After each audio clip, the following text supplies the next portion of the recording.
Hey guys, আসসালামু আলাইকুম। কেমন আছো সবাই? আশা করি অনেক ভালো আছো। তো আজকের গল্পের নাম কবরস্থানের সেই ছায়া। তো চলো বেশি কথা না বলে গল্প শুরু করা যায়। রাতে একা এই গল্পটা শুনবেন না। এটা শুধু গল্প না, 2019 সালে একটা ভুল জায়গায় বসেছিলাম, আর সেই ভুলের শাস্তি আমি এখনো দিচ্ছি। যে ছায়াটা প্রথম দেখেছিলাম সেটা আবার ফিরে এসেছে, কিন্তু এবার সেটাটা বাইরে না, আমার ভেতরে। আপনি কি বিশ্বাস করেন আপনার সবচেয়ে কাছের মানুষই আপনার সবচেয়ে বড় শত্রু হতে পারে? শেষটা জানার আগে থামতে পারবেন না। আর একটা কথা, পেছনে কেউ জো আছে কিনা একবার চেক করে নিন। আমার নাম আরিয়ান কবির, ধরে নিন।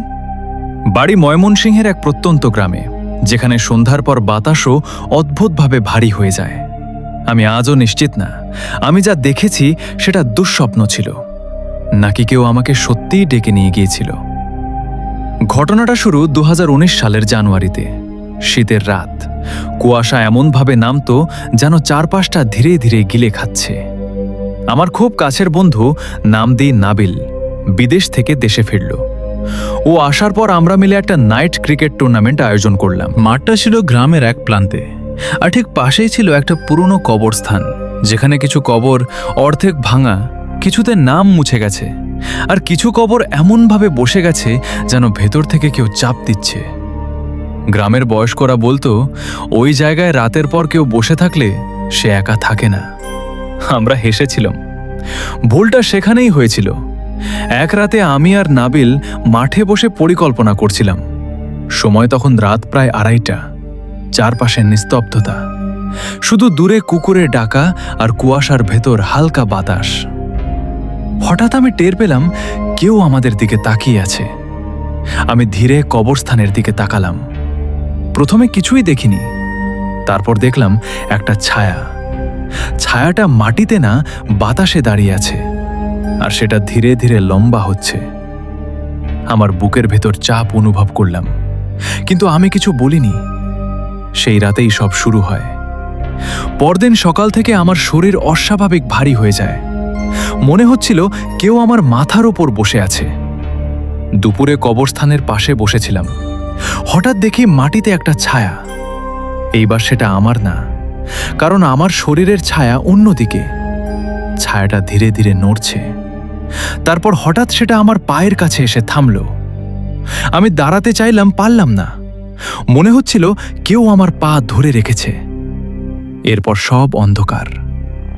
কিন্তু সেই রাতেই আমি প্রথমবার শুনলাম আমার নাম ধরে কেউ ডাকছে, ফিসফিস করে। ঘুমের ভেতর না, জেগে থেকেই। এরপর কয়েকদিন আমি একই স্বপ্ন দেখতে থাকি। একজন লম্বা মানুষ দাঁড়িয়ে আছে, তার মুখে কোনো চোখ নেই। সে শুধু বলে, তোমাকে ডাকা হয়েছে। তারপর এক রাতে আমি আর নাবিল নদীর পাড়ে গেলাম।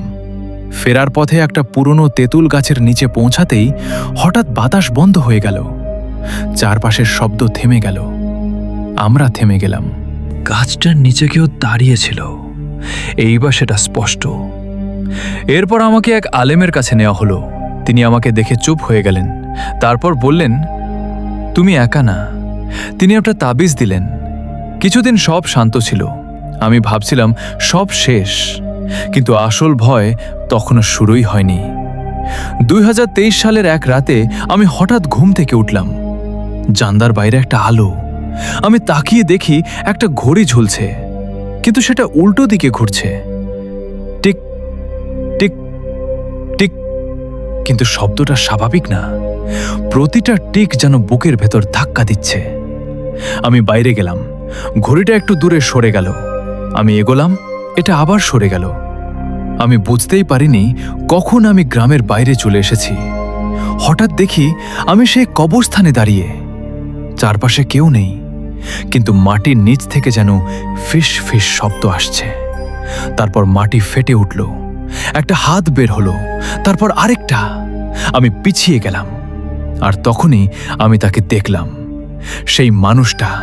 কিন্তু এবার সে একা না, তার পেছনে আরো অনেক ছায়া। সবাই আমার দিকে তাকিয়ে আছে। তারপর একসাথে তারা বলল, সময় শেষ। আমি দৌড় দিলাম। তারপর কিছু মনে নেই। জ্ঞান ফিরল কবরস্থানে। এরপর শুরু হলো অসুস্থতা। ডাক্তার কিছু বুঝতে পারল না। শেষে আবার সেই আলেম এলেন। এইবার তিনি বললেন, এটা কালো জাদু, একজন খুব কাছের মানুষ করেছে। তারপর এক রাতে আচার শুরু হলো। ঘরের চারপাশে অদ্ভুত চিহ্ন আঁকা হলো। মোমবাতির আলো কাঁপছিল। হঠাৎ ঘরের ভেতর তীব্র পচা গন্ধ ছড়িয়ে পড়ল। একজন মানুষের শরীর কাঁপতে লাগলো। তার চোখ উল্টে গেল, তার কণ্ঠ বদলে গেল। সে বলল, একে বেঁধে রাখা হয়েছে তার প্রাণ ধীরে ধীরে নেওয়ার জন্যে। তারপর মাটির নিচ থেকে বের করা হলো একটা পুতুল। পুতুলটার গায়ে আমার কাপড়, আর তাতে গেঁথে আছে অসংখ্য সূচ। তার বুকের জায়গায় একটা ছোট ঘড়ি বসানো, যেটা উল্টো দিকে ঘুরছে। সব পুড়িয়ে ফেলা হলো। তারপর সেই সত্তা একটা নাম বলল। আমি শুনে স্তব্ধ হয়ে গেলাম।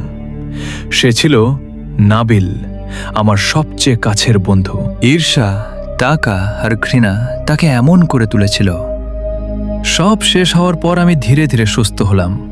সবকিছু আবার স্বাভাবিক হয়ে গেল। আমি ভেবেছিলাম সব শেষ, কিন্তু না। আজও মাঝরাতে কখনো কখনো আমি ঘুম থেকে উঠে দেখি আমার ঘরের দেয়ালে একটা ছায়া পড়ে আছে, একটা ঘড়ির ছায়া, যেটা উল্টো দিকে ঘুরছে। Tick tick tick. আর সেই শব্দের সাথে সাথে আমি স্পষ্ট শুনতে পাই একটা ফিস ফিস কণ্ঠ। এইবার আর কেউ তোমাকে বাঁচাতে পারবে না, কারণ এইবার আমরা তোমার ভেতরে আছি। ভিডিওটি ভালো লাগলে অবশ্যই লাইক করে চ্যানেলটিকে সাবস্ক্রাইব করবেন। আর হ্যাঁ, নতুন নতুন এমন গল্প শুনতে চাইলে অবশ্যই কমেন্ট করবেন। তো ভালো থাকবেন, সুস্থ থাকবেন সবাই। দেখা হচ্ছে পরের ফ্রি হতে।